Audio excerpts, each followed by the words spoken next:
Welcome again to a new edition of Data Talks. This one is very special with one of the top leaders of one of the top companies in the world. Welcome to the show, Ram Raghavan from Colgate-Palmolive. Thanks, Wolfgang. Wonderful to be here. Honestly, look forward to this conversation with you. Fantastic, Ram. We have been also working with you and your team for a while. For the viewers who don't know Ram looks very young, but I don't know when he started at Colgate, but he's 30-year career, almost 30 years. Tell us about some of the big moments of the journey, but also at the early moments. I think you grew up in India and how that transition, a big life. I did also change continents a few times in my life. Tell us about the early part and the big milestones. Listen, as you can say, it's been almost 3 decades with Colgate. As you can imagine, I obviously joined the company when I was 5 years old. I think jokes apart, Colgate is the first and only company I've actually worked for post business school. So I joined Colgate straight out of B school in India. And this is my, quite literally coming up on 29 years with the company. Interestingly enough, having said that, this is my 12th or 13th job with the company. And I've had the good fortune of working quite literally all around the world. I started my career, believe it or not, in sales, actually, from carrying the bag and selling, literally selling toothpaste, toothbrushes, and bar soaps from Kirana store to Kirana store in India. And then moved across the world, spending time in APAC, in North America, and Latin America as well. Funny story about how my journey began with the organization. And actually at B school, I was looking to pursue a career in banking or in consulting. It was my now wife, but then a batchmate of mine in B school. She sat in for the presentation from a senior executive at Colgate, who started talking a lot about who Colgate was and what we did and how we operated. And my wife, back then she came back and told me, this looks like a phenomenal company. I think you should join. Or I said, what the hell, might as well apply. And lo and behold, almost 3 decades later, here I am. And I can tell you perhaps the best decision I ever made, or rather the best decision my wife made for me. But most naturally, I'm enjoying the biggest benefits of it. Wow. A person where a strong wife is behind. I hope the biggest decision was to marry her. Absolutely. Yeah. Absolutely. Wow. And well, we have something in common. I'm actually celebrating my 30th wedding anniversary this year too. So while you celebrate your 30th year with Colgate, we have 2 big milestones. My wife still tells me that she still thinks I'm married to Colgate first and then to her. Oh, classic. For the younger viewers here, or maybe also the younger staff in Colgate, what's your advice? Given when you started, we had a different world, also in terms of careers. I was a bit similar to you, I had long-term career with the World Bank. What's your advice, and why should they join companies like Colgate? Look, I think companies like Colgate, first and foremost, have a phenomenal purpose. People talk about finding things that actually excite you, of doing good in the world. I have a job today that I would argue is an unbelievably enviable one. My purpose in life, I wake up every morning with one objective, to put more smiles on people's faces all around the world. I don't think it can get bigger than that, frankly. But I think when I look back at my journey, a few big things that I believe Colgate and most certainly a broader CPG stroke FMCG industry teaches you. I think number one is human. How do you be human-centric, people-centric, or having this clarity of understanding of ultimately what drives people to do things, and then figure out how you as a brand, as an organization, as a business, whether you're a profit-making one or an NGO, can actually step in to help resolve or those challenges or opportunities that consumers or people have. I think the second thing that companies like Colgate teach you is what I would define as a grassroots level understanding of how things get done anywhere in the world. We live in a day and age where we all think that I can we actually do click a button and something gets delivered. What no one's paid attention to is that entire back-end logistics, where is that product actually made? Who makes it? What's the kind of quality solutions it goes through before it comes to me? Where is it actually stored? How long has it been stored for?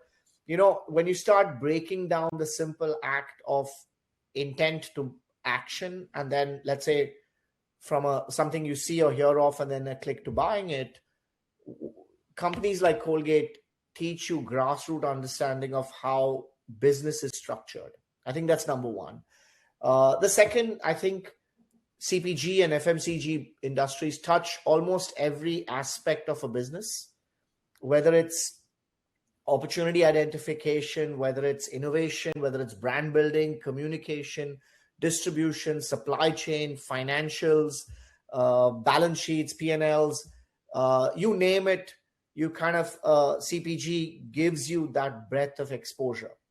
As a result of that, the applicability of it then becomes tremendously broad.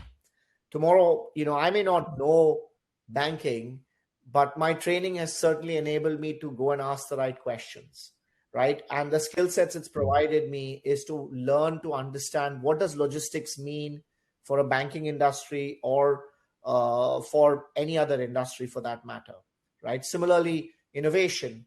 You learn how to innovate. You could take those skills and apply it on any business problem or any industry issue. So I think that's the second thing that CPG really teaches you is it touches quite literally every aspect of a business, right? And then the transferability of it. I think the other pieces that I would say, and I obviously talk with a great deal of passion on Colgate, is the global footprint. It's not often in your life that you get to work on a brand or on a set of brands that has this magnitude in terms of scales. Today Colgate is the most penetrated brand in the world, available in almost 745 million homes on a global basis. That's something we're tremendously proud of. At the same time, we're tremendously humbled by as well. So this idea that any action and everything that you do, that the impact it has on a global level, I think it can be unbelievably humbling yet inspiring. So I think Colgate gives you that kind of an outlook. I can promise you this, Wolfgang, 30 years ago, if you asked me, would I be sitting here, in New Canaan, I would not have probably even known when New Canaan, Connecticut existed or not. But I think Colgate does that for us. It allows us to have this, not just a global mindset in terms of thinking, but physically enables us to experience so many different cultures that I think shapes greater diversity and thought processes amongst leaders. And last is, I think what I would advise anybody is two pieces of advice would be, think of your career as a collection of experiences, and sometimes the connections or the experiences may not be as linear as you think they are. But when you connect the dots, it broadens your outlook and gives you skills that you perhaps would not have had in a conventional linear career. And last but certainly not the least, and I can most certainly vouch for Colgate here, is the culture of an organization. Every organization can have strategies, will have good quarters and bad quarters, and good years and bad years. But I think what really shapes longevity, and specifically when you look at organizations such as ours, and when we've been around for 221 years, is the fact that it's not just our brands and the people, but more importantly, it's this wonderful culture that every one of us continues to elevate and amplify. And I think culture of an organization is often understated. Wow. Ram, humbling and inspiring, you said. That was a very good capture. I didn't realize actually almost in 222 years soon is the anniversary, Yep. Another type of anniversary. You covered a lot already of Colgate's footprint and position. It has an incredible market share. I think it may be unmatched to any other peers in other industries. What's the story behind that strength? And it's not just, I think, that when you reach that market share, but you maintain it. So maybe touch on some of the few secrets of Colgate's success. I mean, let me not give away our secrets, but let me start off with, listen, like I said, when you are the world's most penetrated brand, um, frankly, we treat it as a responsibility, and a huge responsibility at that. Uh, Give or take, like I said, 740, 750 million homes not just wake up to a Colgate, but more importantly, put our products in their and their children's and their families' mouths.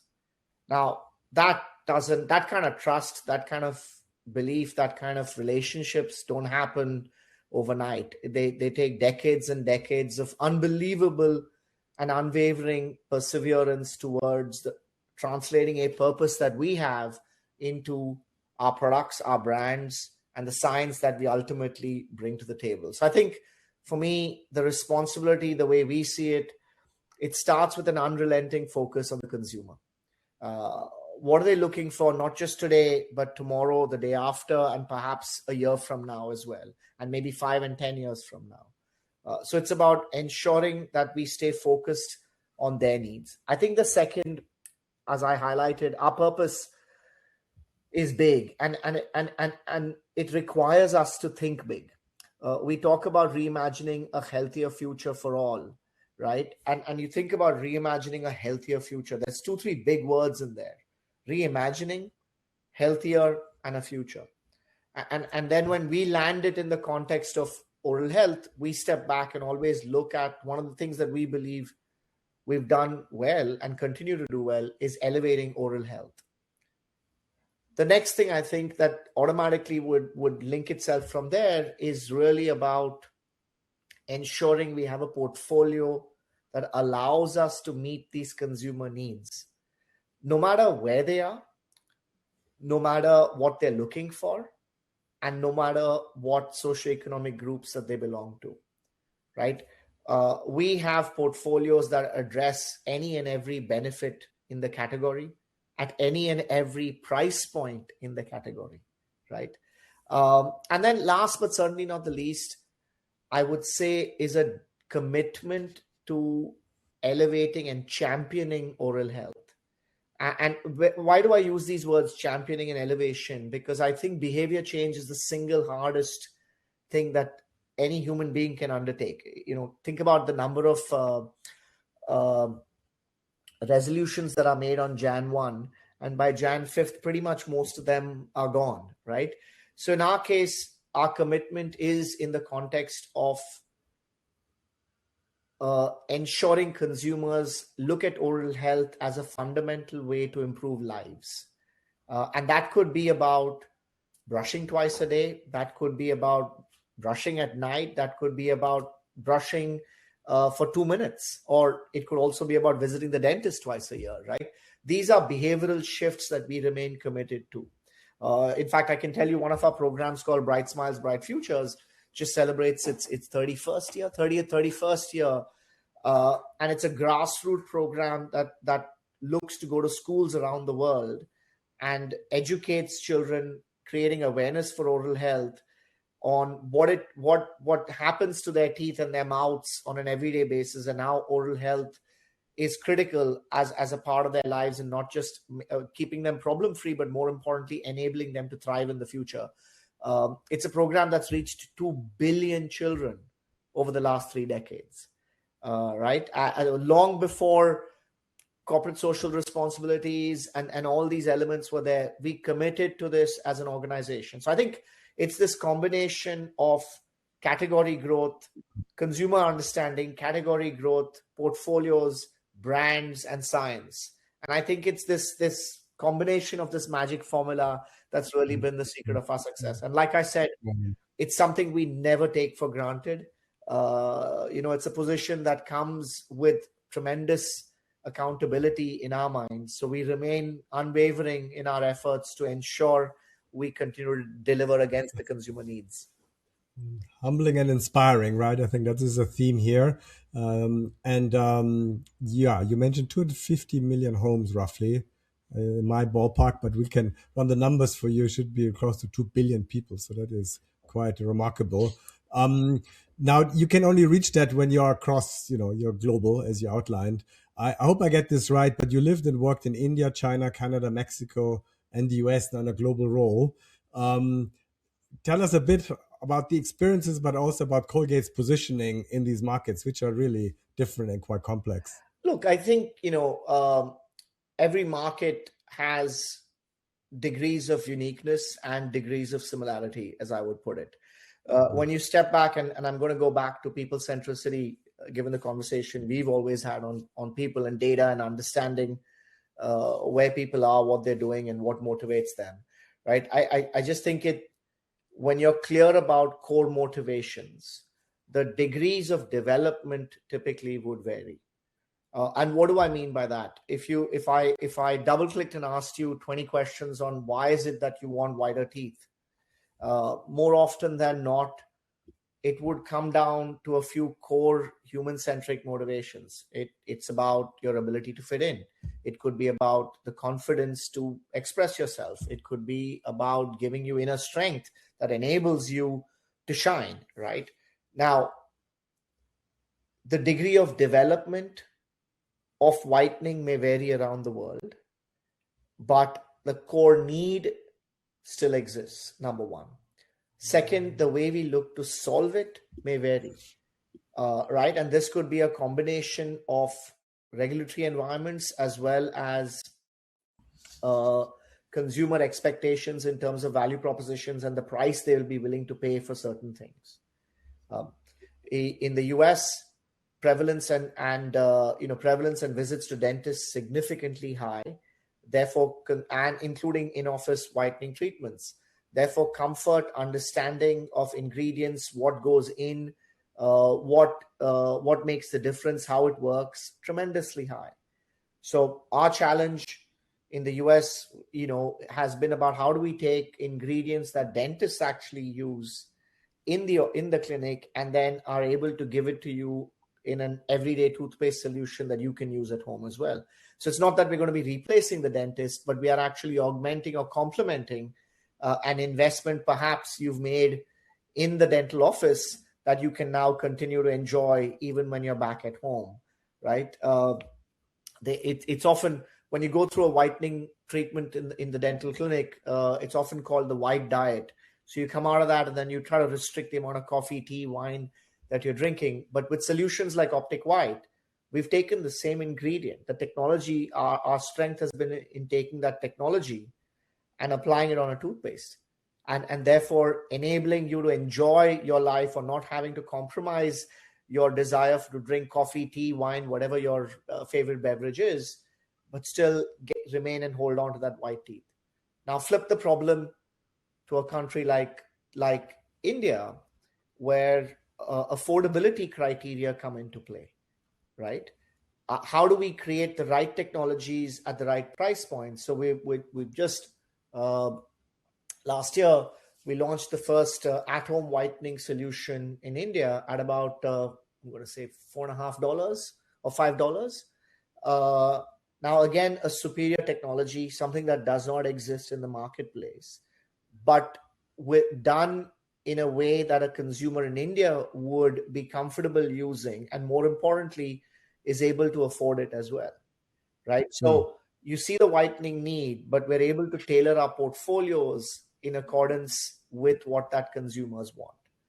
The second example I would give you is in the same realm of nuances, is there are functional benefits and then there are what we would call experiential benefits or outcomes, right? Flavor is a great example.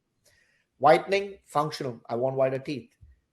But if you go to markets like China, there are flavor profiles Chinese consumers love, just like food habits, right? You go to Mexico, and even within Latin America, if you go between Brazil and Mexico, food profiles vary dramatically. That has direct implication on flavor profiles as well, right? Consumer palates change. So we still need to be able to give you the same benefit that you're looking for, but I have to nuance the flavor or the experience so that, a consumer in Brazil enjoys it as much as a consumer in China or Thailand or India or the UK does. So I think, when we have that kind of understanding, we're able to leverage how we look to solve for it. The third variable, I would say, is our portfolio flexibility. Like I mentioned to you, we've kind of been able to take the world and translate it into what we call need states or segmentations, right? Based on need states. And a need state is a simple exercise that enables you to understand what motivates the why. Why do I want this? And whether it's whitening, whether it's gum protection, whether it's cavity solutions, why do I want this? The second question we look to answer is what. Okay, so I know why you're looking for it. Then I can figure out the what behind it, and then the magic happens in the how. Right? So it's that loop that we look to close.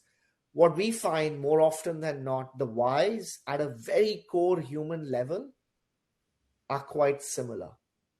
It's the what and the how that you have to constantly, like levers, keep fine-tuning till you get them right? And the last piece I leave, and specifically for us, given the strength of our brand and the presence of our brands and portfolios, is the role that advertising and communication plays, because that's where strategy hits execution, right? Understanding cultural nuances and ensuring that the what and the hows are addressed in the context of those cultural needs, desires, tones is critical.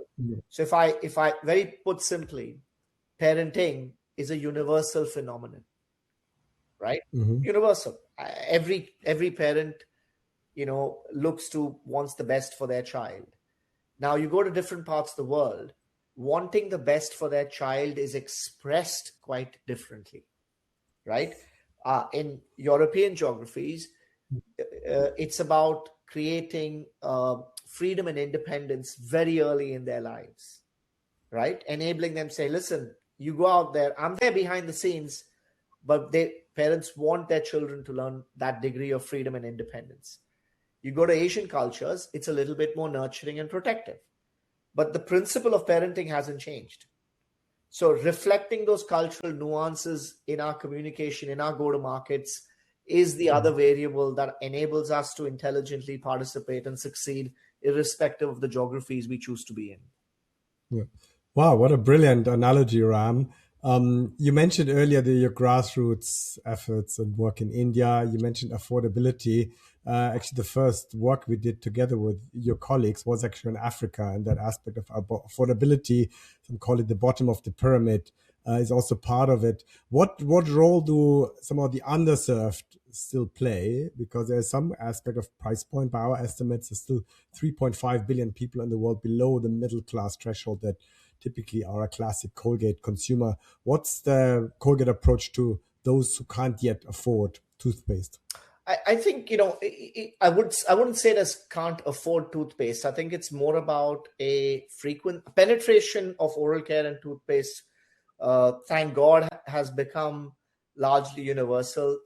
Again, it's not, it's something that we've strived for over the years. If I spoke to you, if we were chatting 25 years ago or 20 years ago, even in geographies like Africa or India, toothpaste penetration would have been in its 50s and 60s.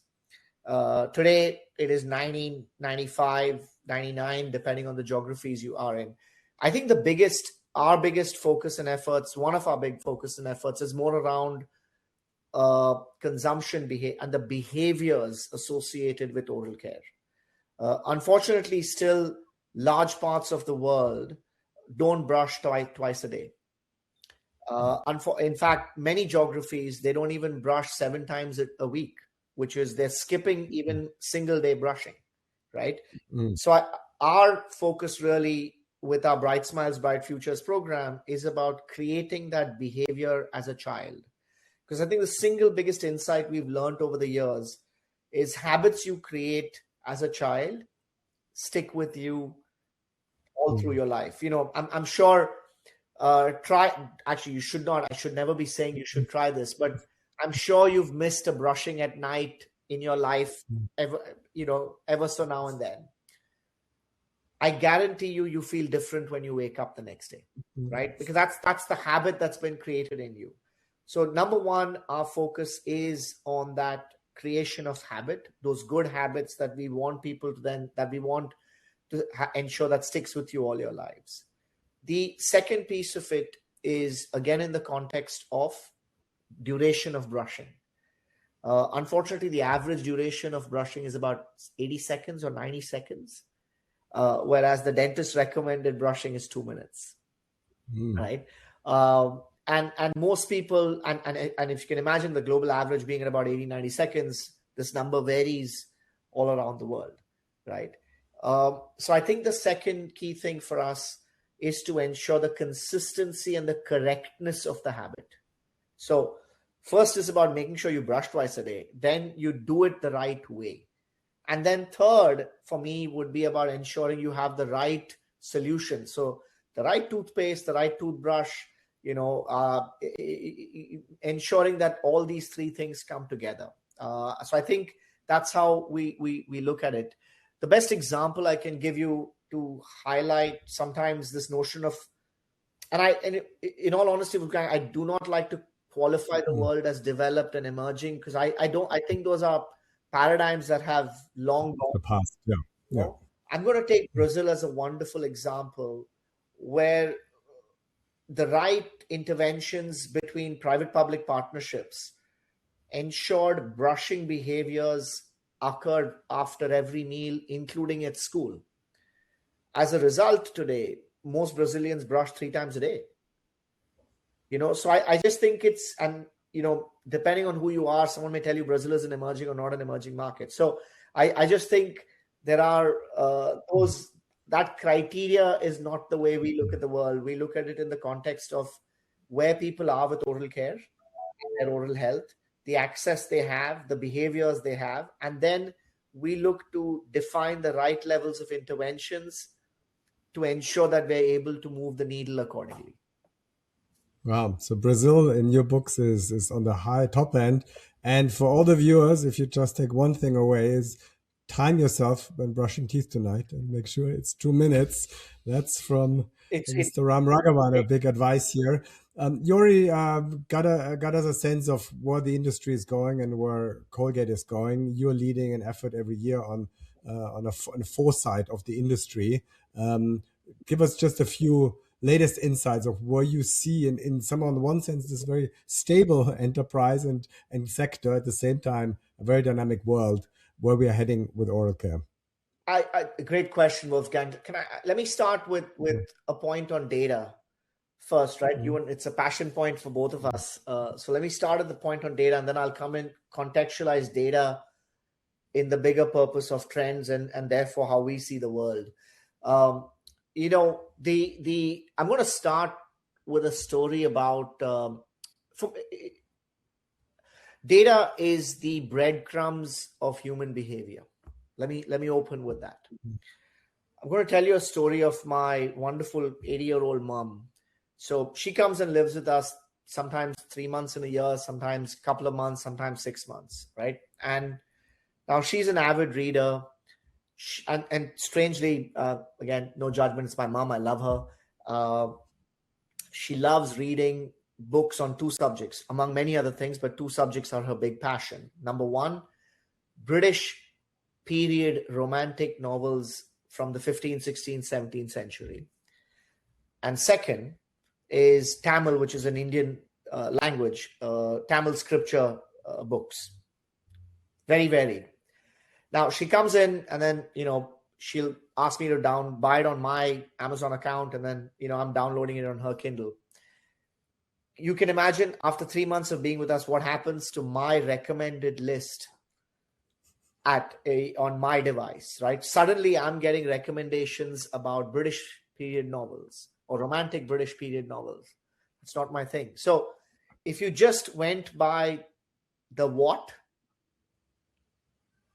every algorithm would start giving me more and more, and would never be able to understand why is it that Ram bought it for these 3 months but suddenly has stopped buying it. So I think the biggest thing in data is about the next question. the why. So that's why I say data is the breadcrumbs of human behavior. It defines the what.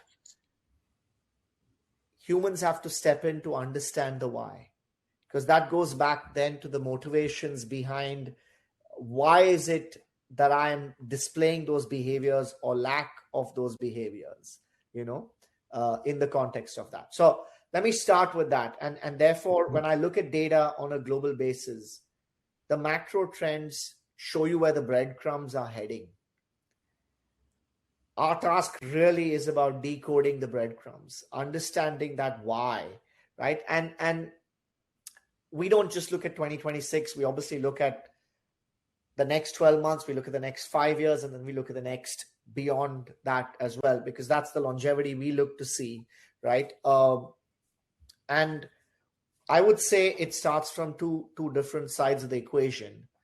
The first part we touched on quite a bit, so I won't repeat it. It really is about elevating oral health, behavioral change, making it a habit that sticks with you, and fundamentally driving good behavioral practices, right? The second is, look, the trends are obvious, whether it's the Gen Alphas, or I recently heard it's now becoming Gen Zalphas, I believe, between the Gen Z and the Alphas, or the Zillennials. So it's now becoming Zalpha, to silver generations, to K-shaped economies, to heightened focuses on health. Some of these trends have been around and are just manifesting themselves in product solutions today. Let me give you a couple of examples. We saw the health trend kick off a few years ago. I think COVID unfortunately triggered in all of us a dramatic shift from apathy towards preventative health, right? We got very comfortable as a race to say, listen, if something happens, I know how to deal with it. There'll be a medicine for it, right? And I think COVID said, damn it, I better be ready for something, and I need to take preventative or precautionary measures as much as I need to take curative measures. So I think one of the biggest shifts we made was last year. We relaunched one of our flagship brands called Colgate Total. What was traditionally 25, 30 years ago, the brand was established as a pioneer in oral health, solving multiple problems. One toothpaste that solved many problems. We've had a dramatic change, and we're leading the category in moving towards superior everyday preventative health. So shifting the narrative from solving problems only to actually preventing problems before they even start. That's literally underway. We began the journey about a year and a half ago. So I think that's our why behind the what. So we saw COVID enabled us to see this heightened shift in health. We tried to understand the why. The why came down to reduction in anxiety. The why came down to taking charge of people's lives. The why came down to ensuring I have healthy lives, right? Colgate Total, everyday superior preventative care, was our solution to it, right? Similarly, let me take another example. A big trend, we live in a selfie world, Wolfgang. I think the number is 105 million selfies a day or something, some large and obscenely large number like that. Now, again, the 105 million selfies a day is the what. You got to understand the why behind it, right? And the why behind it then enables us we've just launched, actually, it's just hot off the press. We've been in market for about quite literally maybe 2 months now. Our Optic White, we've just upgraded the formula with a new active shine, a patented active shine technology in it. Now, what does the active shine technology do? It actually gives consumers a visible whiter teeth, not just that you can see, but actually if you run your tongue around your teeth, you can feel it as well. So now we start landing the why into the what and the how. So I think, we look at oral care from that lens. We observe these trends and we start looking for how can we connect dots and land it in oral care. And these are just some of the examples I've highlighted, but as you can imagine, there are many, many more of these. The that we talk about all the time, and our products are just a reflection of how we bring them to life.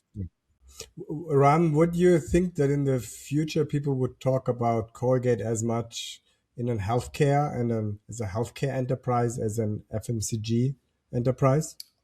Look, I think we are our product portfolio at Colgate-Palmolive. Like I said, our purpose is about reimagining a healthier future for all people, pets, and the planet. So while we have a large oral care business, we also have a very healthy and large personal care, home care, pet health, and skin health business.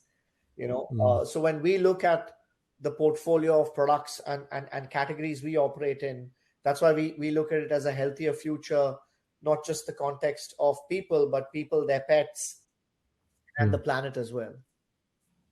Yeah, for those many don't know, but yeah, one of the most profitable parts, right, of Colgate is the pet care business. I think one common thread that I would say, many common threads that hold things together, but I think I'll start with the first one for us is science. I go back to being the most penetrated brand in the world, being amongst the most trusted brands in the world, doesn't come easy. So our science is something we relentlessly, as much as the emphasis on the consumer, we ensure that our science, whether it's oral health, whether it's pet health, whether it's our skin health, whether it's our personal care products, our science is uncompromisable. We look at science in the context of the proven superior outcomes it has, and then more importantly, our ability to democratize science, right? So today, if you go and pick up the 10 rupee pack, 10 rupees is what? 1/9 of $1. So you're talking about, a 10 cent solution in India in our, what we call our Colgate Strong Teeth. That technology is by far the best in the world in terms of the goodies that we put into it. So our ability to democratize science is, I think, a second strength. And the third one that unites many of our businesses together is the advocacy models, whether it's the dentist, whether it's the vet, whether it's the dermatologist. There is an advocacy model that you get the positive effect in terms of driving brand preference that comes from it. So there are multiple synergies that exist there. Ram, I'm sure that our viewers will confirm that this was very inspiring. This podcast always ends with the guest's favorite number and the story behind the number. So tell us your number, Ram. 6. It's funny you asked me this because I was in a workshop for the last few days, and strangely one of the exercises was writing your lucky number or the number, and I wrote 6, and I was asked the same question, funny enough. So 6 appears in my life or in the strangest of places without me realizing that it was a lucky number.